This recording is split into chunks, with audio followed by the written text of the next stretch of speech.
Hi అండి, అందరూ ఎలా ఉన్నారు? వరలక్ష్మి వ్రతం రోజు ఈవినింగ్ ఎలా సెలబ్రేట్ చేసుకున్నాను అనేది మీతో షేర్ చేసుకుంటాను. ఈవినింగ్ ఫ్రెష్ అప్ అయ్యి నేను నా పాదాలకి నా చేతులకంతా ఇలా పసుపు రాసేసుకున్నాను. యాక్చువల్లీ అందరూ మార్నింగే రాసేసుకుంటారు. నాకు మార్నింగ్ టైం లేదు, ప్లస్ గుర్తు కూడా లేదు. సో ఈవినింగ్ అయితే నేను పసుపు రాసేసుకున్నాక మళ్ళీ చేతులు కడుక్కునేసి దీపారాధన అయితే చేసేసుకున్నాను.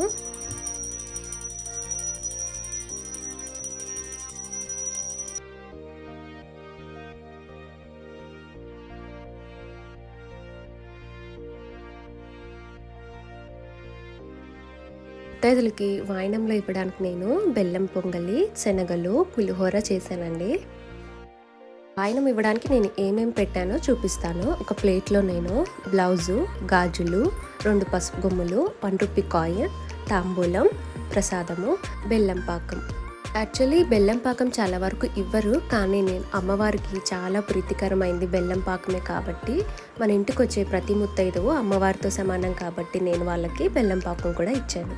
ముత్తైదు రాగానే వాళ్ళు అమ్మవారికి దండం పెట్టుకున్నాక వాళ్ళ పాదాలకైతే ఇలా నేను పసుపు రాస్తాను. పసుపు రాసాక వాళ్ళ దగ్గర బ్లెస్సింగ్స్ అయితే తీసుకొని వాళ్ళకైతే వాయనం ఇచ్చుకుంటాను. ఇలా వాయనం ఇచ్చి ఇస్తినమ్మ వాయనం, పుచ్చుకుంటినమ్మ వాయనం అని చెప్పుకుంటూ వాళ్ళకైతే వాయనం అందజేశాను.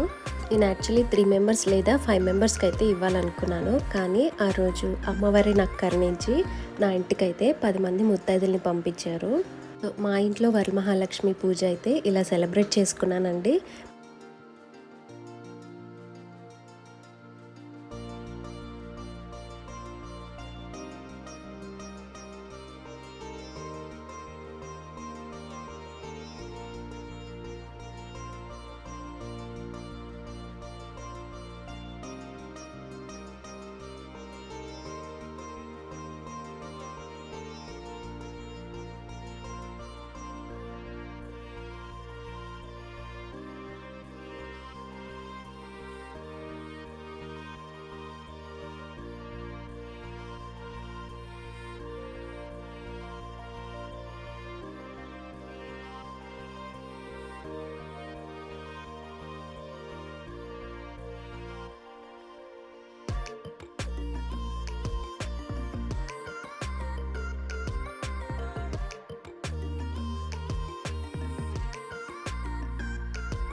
మా ఇంటికి అందరూ ముత్తైదులు వచ్చి వెళ్ళిపోయాక నేను కూడా మా ఇంటికి వచ్చిన ముత్తైదులు అందరి ఇంటికి కూడా వెళ్ళి వాయనం అయితే పుచ్చుకున్నాను. అందరూ చాలా బాగా చేసుకున్నారండి.